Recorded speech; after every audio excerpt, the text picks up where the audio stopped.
테오리로이스 뻘거 교리 강의 200번째 시간입니다. 200번째 시간.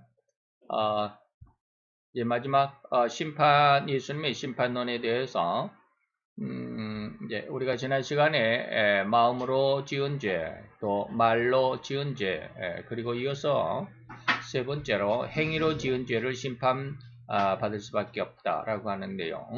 오늘 계시록 20장 11, 15절까지 그리고 마태 16장 27절 우리 같이 한꺼번에 봉독해 보도록 하겠습니다. 우리 같이 봉독합니다. 또 내가 크고 흰 보좌와 그 위에 앉으신 자를 보니 땅과 하늘이 그 앞에서 피하여 간데 없더라. 또 내가 보니 죽은 자들이 물은 대소하고 그 보좌 앞에 섰는데 책들이 펴있고 또 다른 책이 펴졌으니 곧 생명책이라. 죽은 자들이 자기 행위를 따라 책들에 기록된 심판을 받으니 바다가 그 가운데서 죽은 자들을 내어주고 또 사망 음부도 그 가운데서 죽은 자들을 내어주매 각 사람이 자기의 행위대로 심판을 받고 사망과 음부도 불못에 던지우니 이것은 둘째 사망 곧 불못이라. 누구든지 생명책에 기록되지 못한 자는 불못에 던지우더라. 마태 16장 27절 인자가 아버지의 영광으로 그 천사들과 함께 오리니 그때 각 사람의 행한 대로 갚으리라. 아멘. 자, 이 말씀으로 이제 우리는 예수님의 최후 심판, 백보자 대심판의 내용들 하나하나 살펴가는데 심판받을 무리, 심판의 대상이 누구냐라고 하는 거. 그래서 지난 시간에 그 하나님의 은혜로 지음을 받은 그 형상을 제대로 뭐라 그럴까요? 보존 또는 더 성장시키지 못했을 때 마치 한 달란트 받은 종과 같은 그런 삶을 살았을 때 이 말이죠. 심판을 받는다. 다시 말하면 성부 하나님의 형상인 마음, 그 다음에 성자 예수님의 형상인 말, 그 다음에 성령 하나님의 형상인 오늘은 세 번째로 그 행위를 심판받는다라고 하는 거. 그리고 이제 마귀도 하나님의 어떤 그 형상을 본받아서 성도들을 유혹하는 그런 모습이죠. 그래서 성부 하나님을 대신해서 마귀가 있고요. 성자 예수님을 대신해서 적그리스도가 있고 그다음에 성령 하나님을 대신한 거짓 선지자가 있다. 이 세 마귀 삼위도 심판을 받는다라고 하는 그런 내용들이 쭉 이어질 겁니다. 그래서 적그리스도는 제가 사탄은 마귀 12장이 사탄장이라고 그러죠. 그래서 마귀 12장을 다 해석하기에는 좀 무리가 있다라고 했는데 그렇게 지금 원고가 쓰여 있는데 적그리스도는 계시록 13장 1절로 10절까지니까 10절인데 그것이 한 절 한 절씩 10시간을 하면 너무나도 길고 그래서 간단하게 10절, 10절을 조금 해석을 했습니다. 그리고 이제 앞으로 계시록 13장 11절로 18절까지 8절인데 거기도 거짓 선지자, 거짓 목사에 대해서도 한 절 한 절 또 간략하게 말씀을 드리는데 그렇게 이제 이어지게 될 겁니다. 자, 이어갑시다. 우리는 세 번째로 심판받는 대상이 뭐다? 행위다라고 하는 것이죠. 여러 가지 성경의 말씀, 행한 대로 행위가 심판받는다라는 말씀을 여러 군데에서 찾았습니다. 이보다 더 많이 있는데 대충 이렇게 찾아봤습니다. 시편 62편 12절로 11절도 그렇습니다. 주께서 각 사람이 행한 대로 갚으심이나이다. 이사야서 3장 11절에도 그랬죠. 그 손으로 행한 대로 보응을 받을 것이다. 에가서 3장 64절에도 저희 손으로 행한 대로 보응한다. 에스겔서도 디모데후서도 그다음에 마태 16장 27절도 그때 각 사람의 행한 대로 갚겠다라고 하시는 말씀이죠. 인간에게는 언행심이 있습니다. 말과 행동과 마음. 이 셋은 절대로 구분은 가능하죠. 야, 이것은 말이고 이것은 행위다라고 구분은 되지 뭐. 분리할 수가 없죠. 우리가 이 셋을 분리해버리면 인간은 뭐예요? 죽죠. 죽어요. 분리할 수가 없습니다. 그러나 이러한 삼위일체의 본체이신 하나님에게는 전혀 다른 양상을 보인다. 즉 세 분이시면서도 한 분이라는 의미가 삼위일체라는 말, 삼위, 세 하나님이 일체 한 몸을 이뤘다라고 하는 것이죠. 그래서 하나님은 세 분이시기도 하려니와 또한 한 하나님이시니까 절대로 성부와 성자와 성령 하나님은 구분할 수 있을 구분도 되지만 이 말이에요. 구분할 수 있을 뿐더러 더 나아가서는 이 세 분은 하나님이시니까 분리가 가능합니다. 인간은 구분은 가능하지만 분리는 할 수가 없죠. 그러나 하나님은 구분할 수 있고 또 더 나아가서 세 분을 분리할 수도 있다. 그래서 성부 하나님이 따로, 성자 예수님이 따로, 성령 하나님이 따로. 양태설 여러분 들어보셨죠? 양태설 모양을 따라서 이 말이죠. 모양을 따라서 어쩔 때는 쉽게 말하면 제가 제 아내에게는 남편이지만 우리 아이들에게는 뭐요? 우리 아이들에게는 아빠가 되죠. 또 교회에서는 목사가 되고 이런 것처럼 어떤 나타나는 그 상황에 따라서 그 모습에 따라서 이름이 달라진다. 이걸 양태론이라고 그래요. 그래서 어쩔 때는 성부 하나님으로 나타나고 어쩔 때는 성자 예수님으로 나타나고 어떨 때는 성령 하나님으로 나타난다. 이렇게 삼위일체를 해석하는 그런 해석, 그런 주장, 그런 이론을 우리는 양태론이라고 그러는데, 그거는 조금, 우리가 얼른 내가 남편도 되고, 아빠도 되고, 목사도 되고, 이렇게 한다라고 하는 거, 이해가 될 것도 같지만, 그러나, 그것보다는 하나님께서 나를 삼위일체의 모양으로 만드셨다면 삼위일체가 진짜라면 내 속에 삼위일체의 모습이 들어있어야 된다라는 것이 더 정확한 그 해석이겠죠. 그런 것들을 제가 계속해서 말씀을 드리고 있습니다. 자, 단지 구분할 수 있는 모양을 인간에게 특징으로 주셨습니다. 그래서 인간에게는 이러한 삼위일체가 되는 형상과 그 모양이 그대로 담겨 있다라고 하는 것. 절대로 이것을 이해할 수 있어야 합니다.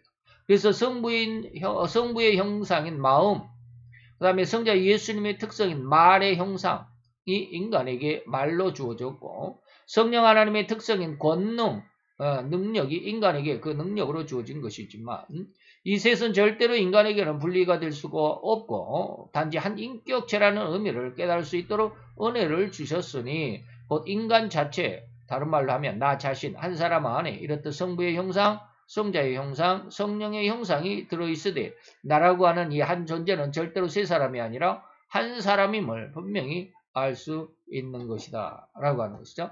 자, 이번에는 우리가 이 세 번째 중에 성부, 성자, 마음과 말에 대한 심판은 이미 우리가 다 공부를 했으니까 세 번째, 성령 하나님의 이 권능에 대한 의미, 그리고 이를 잘못 사용한 인간의 죄악된 모습, 이것은 절대로 심판의 대상이라는 사실을 증명하도록 해보겠습니다. 자, 즉 인간은 절대로 그 생명이 육신과 함께 육신으로 살아가는 동안에 행했던 언행심에 대해서 철저하게 심판이 된다라는 것, 절대로 잊어서는 안 됩니다. 그래서 유다서 1장 15절에 보니까 예수께서 이제 14절까지 이렇게 쭉 보면 예수께서 거룩한 성도들, 다시 말하면 이제 순교자들이죠. 거룩한 성도들과 함께 재림하신다. 재림하셔서 뭐 하느냐? 이는 무엇 사람을 심판하시는 일을 할 거다. 심판자로 오셨다 이 말입니다. 그래서 모든 경건치 않는 자 그러면 뭐요? 마음이죠. 그 사람의 인격, 마음을 그 다음에 경건치 않게 행한 모든 경건치 않는 일, 이거는 뭐요? 행위죠. 일인 행위잖아요. 또 경건치 않는 죄인이 주께 거스리 한 모든 강팍한 말, 이건 뭐요? 말에 대해서. 그래서 마음과 행위와 말에 대해서 심판하실 것이다. 누가? 재림하신 예수가. 이렇던 예수님의 육신적인 동생인 유다는 인간이 심판받을 때는 절대로 이 세 가지를 심판받을 것이라고 증명해 줬죠. 즉 모든 경건치 않는 자라고 했을 때 이 의미는 절대로 죄악을 떠나서 살지 못한 오로지 죄악으로만 살아가는 모든 죄인을 의미하죠. 경건치 않는 모든 자들. 그 인간의 마음이다 이 말이죠. 둘째는 모든 경건치 않는 자의 경건치 않게 행한 모든 경건치 않는 일, 이것은 죄인이 모든 죄의 행동이 절대로 심판의 대상임을 명백히 증명할 수밖에 없죠. 그 다음에 세 번째는 경건치 않는 죄인이 주께 거스려 한 모든 강팍한 말이라고 했죠.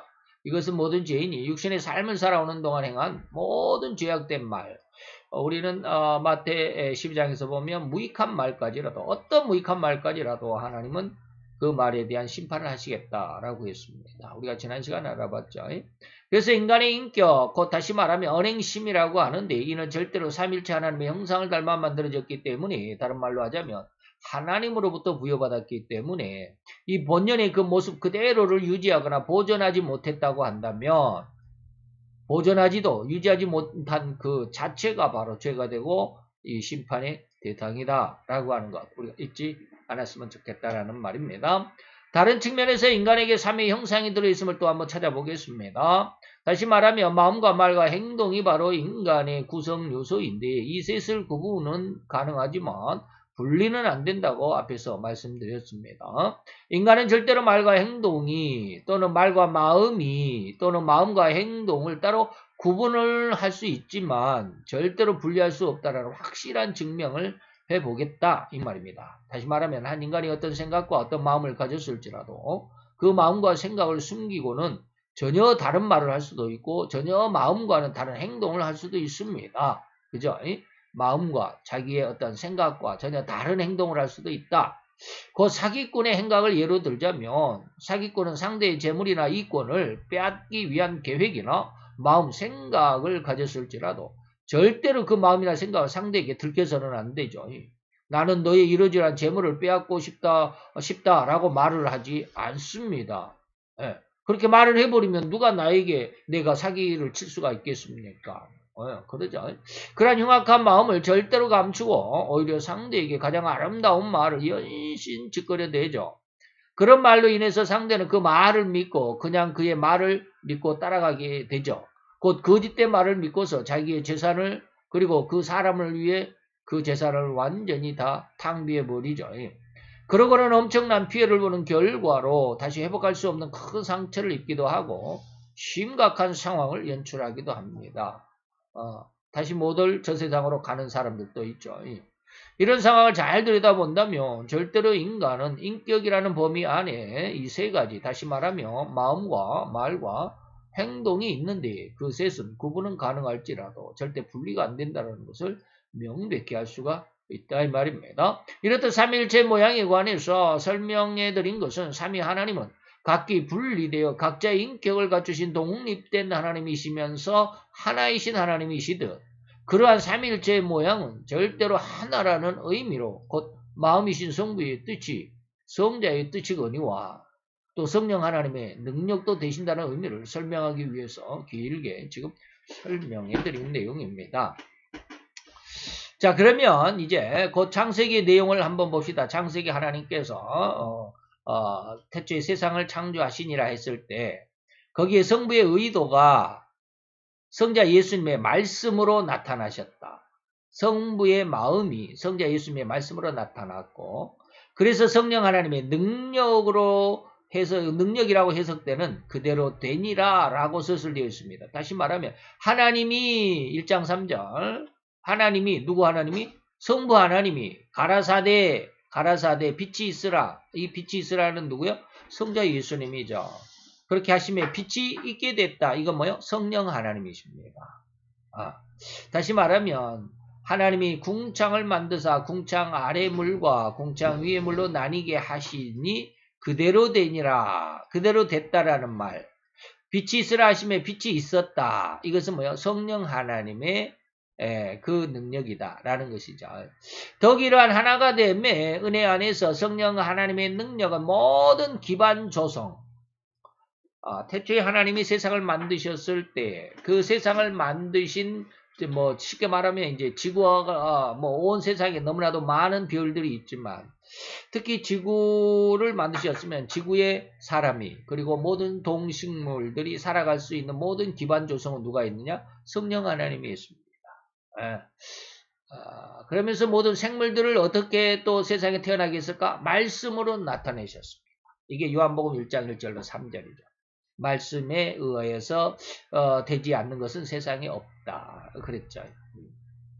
이 모든 것들이 누구의 뜻에 의해서? 성부 하나님의 뜻에 의해서 이 말이죠. 자, 모든 역사의 발판이 된다는 의미가 바로 성령 하나님의 기반 조성입니다. 곧 온 세상은 성부 하나님의 계획에 의해서 성자 예수님의 말씀으로 창조하셨고 또 그렇게 창조물들이 형성되고 나타날 수 있는 모든 기반 조성, 힘이죠. 그것이 바로 성령 하나님이 이미 행하셨다라는 하나님의 신 성령 하나님은 수면에 운행하셨다. 하나님이 태초에 세상을 만들었는데 땅이 혼돈하고 아직은 공허했다. 아직은 생명을 세상에 잉태할 수 있는 그런 능력이 없었죠. 공허했어요. 그래서 그때 당시에는 이제 이때까지만 하더라도 이때까지만 딱 끊어서 본다면 이때는 땅에 무슨 씨앗을 심어도 씨앗이 살아나질 못한다. 아직은 생명이 없다 이 말입니다. 그런 땅 공허하고 흑암이 깊음 위에 있고 태양빛이 있어야 광합성을 하고 식물들이 살아가고 인간들도 태양이 없으면 살아가질 못하죠. 비타민 D가 이렇게 선탠을 함으로 인해서 햇빛을 쬐므로 인해서 비타민 D가 어쩌고 저쩌고 없으면 안 되죠. 그런 것들. 흑암이 깊음 위에 있으면 아직은 생명을 살아갈 수 있도록 하는 그런 여건, 그런 기반이 없죠. 그런데 그러한 세상 속에 하나님의 신이 수면에 운행하시면서 생명을 부여했다 이런 뜻입니다. 곧 온 천하 우주 만물을 창조하시기로 작정하신 하나님의 계획에 성자 예수님이 그러한 성부 하나님의 계획 그 의중대로 말씀으로 나타나셔서 만물을 창조하도록 하셨는데 이때 성령 하나님은 그 말씀대로 이루어지도록 모든 기반 조성을 이루어 놓고 계셨다는 의미입니다.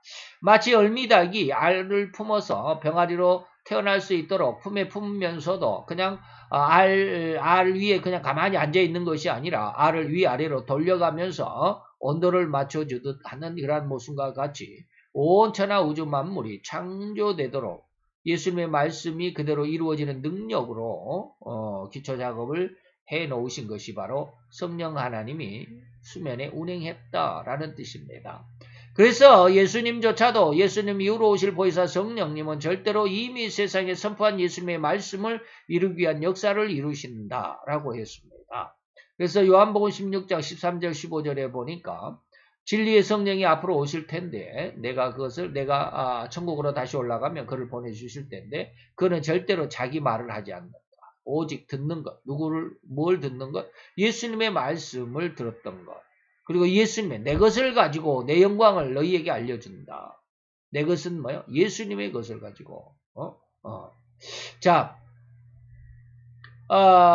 곧 삼위일체신 하나님을 설명하는 한 가지라면 세 분처럼 보이는 하나님이시지만 절대로 이 세 분 하나님은 완전한 유기적인 관계 속에서 질서와 맡겨진 사명을 완벽하게 수행하신 것입니다. 질서가 있죠. 성부 하나님이, 성자 예수님이, 그리고 성령 하나님이 절대로 질서를 가지고 또한 질서 안에서 서로 멀리 떨어져 있는 것이 아니라 아주 긴밀하게 유기적으로 서로 뗄 수 없을 정도로 긴밀하게 사역을 하셨다라는 것이죠. 그 성부 하나님의 의도를 철저하게 예수님은 십자가로 그리고 그 의도를 이루셨습니다. 이제 이것은 창조의 의미에서 떠나서 이제 세상을 다스릴 하나님의 형상인 인간을 통해서 나타날 때 하나님이 인간을 구원하시기로 했다. 그때 그런 구원하시기로 하신 하나님, 성부 하나님의 뜻을 예수님이 십자가로 이루셨다. 그리고 성령 하나님은 또한 철저하게 예수님께서 이 세상에 선포해 놓으신 모든 말씀으로 성도들을 그 말씀으로 깨닫게 하시고 또한 심판의 기준을 정하신다는 점을 고려해서 이러한 유기적이며 철저한 사명을 따르지 않는다면 그것이 바로 죄가 될 수도 있다는 해석도 가능하다는 말이 되겠습니다. 그래서 철저하게 성부 하나님의 의도를 따랐다거나 예수님의 말씀을 따랐다는 말씀과는 전혀 다른 행위들은 다시 말하면 하나님 말씀대로 살지 않았다면 심판의 대상이 될 수 있다. 될 수밖에 없다. 그렇게 했죠. 이런 의미라고도 해석할 수 있겠습니다. 자, 오늘 이 말씀, 이 원고는 상당히 오래전에, 한 두어 달 전에 기록을 해놨기 때문에 성령 하나님을 생명을 잉태하는 힘이라는 그런 의미는 아직은 들어있지 않습니다. 그래서 다 고치려다가 또 너무 시간이 많이 가니까 이 뒤에 또 나와요. 계속해서 그 말씀이 나올 겁니다. 그래서 마태복음을 통해서도 아마 말씀이 지금 우리가 마태 11장을 지금 강해 가기 때문에 11장 안에서 하나님께서 성도들을 초청해서 안식으로 인도해 가실 때 무엇이 안식이냐? 성부 하나님의 형상을 회복하는 것, 성자 예수님의 형상인 말을 회복하는 것, 성령 하나님의 잉태하는 힘을 회복하는 것이 안식이다라는 말씀이 마태복음 11장에 제가 추가를 했습니다. 그때 다시 한번 오늘 이 성령 하나님에 대해서 행위대로 행위를 심판하신다라는 말씀과 연관되게 마태복음 11장에서도 다시 말씀을 드릴 것입니다. 그때 잘 참고를 해주시고 오늘 말씀은 아주 단편적인 어떻게 보면 예고편적인 그런 말씀의 내용으로만 오늘 설명해 드렸다고 할 수 있겠습니다. 기도합니다. 할렐루야. 주님, 오늘도 여호와의 귀한 사랑이 우리 가운데 있어서 내 하나님과 온전한 교제를 이루어가며 내 하나님의 온전한 뜻을 이루어가는 또한 그대로 아버지며 순종하여 복종해 갈 수 있는 귀한 신앙으로 성장해 가기를 원하는 주님의 종들의 주님의 백성들의 간절함을 담은 이 한 시간을 보냈나이다. 주의 말씀을 듣고 그 말씀을 깨닫고 그 말씀을 깨달은 대로 주 앞에 영광이 되고자 원하는 여호와의 사랑하는 귀한 아들과 딸들 그 모든 심령들 그리고 지혜와 지식과 청기와 청명의 주님 함께 하셔서 하나님이 온전히 선이 그리고 기쁘게 그리고 아버지며 또 온전히 선하신 그리고 또 기뻐하실 만큼 아름답고 귀한 신앙으로 성장할 수 있도록 하나님 도우시고 지켜 인도하여 주시옵소서. 주께서 모든 걸 역사하실 것을 믿고 감사를 드리며 예수 그리스도의 이름으로 기도하여 싸움나이다. 아멘.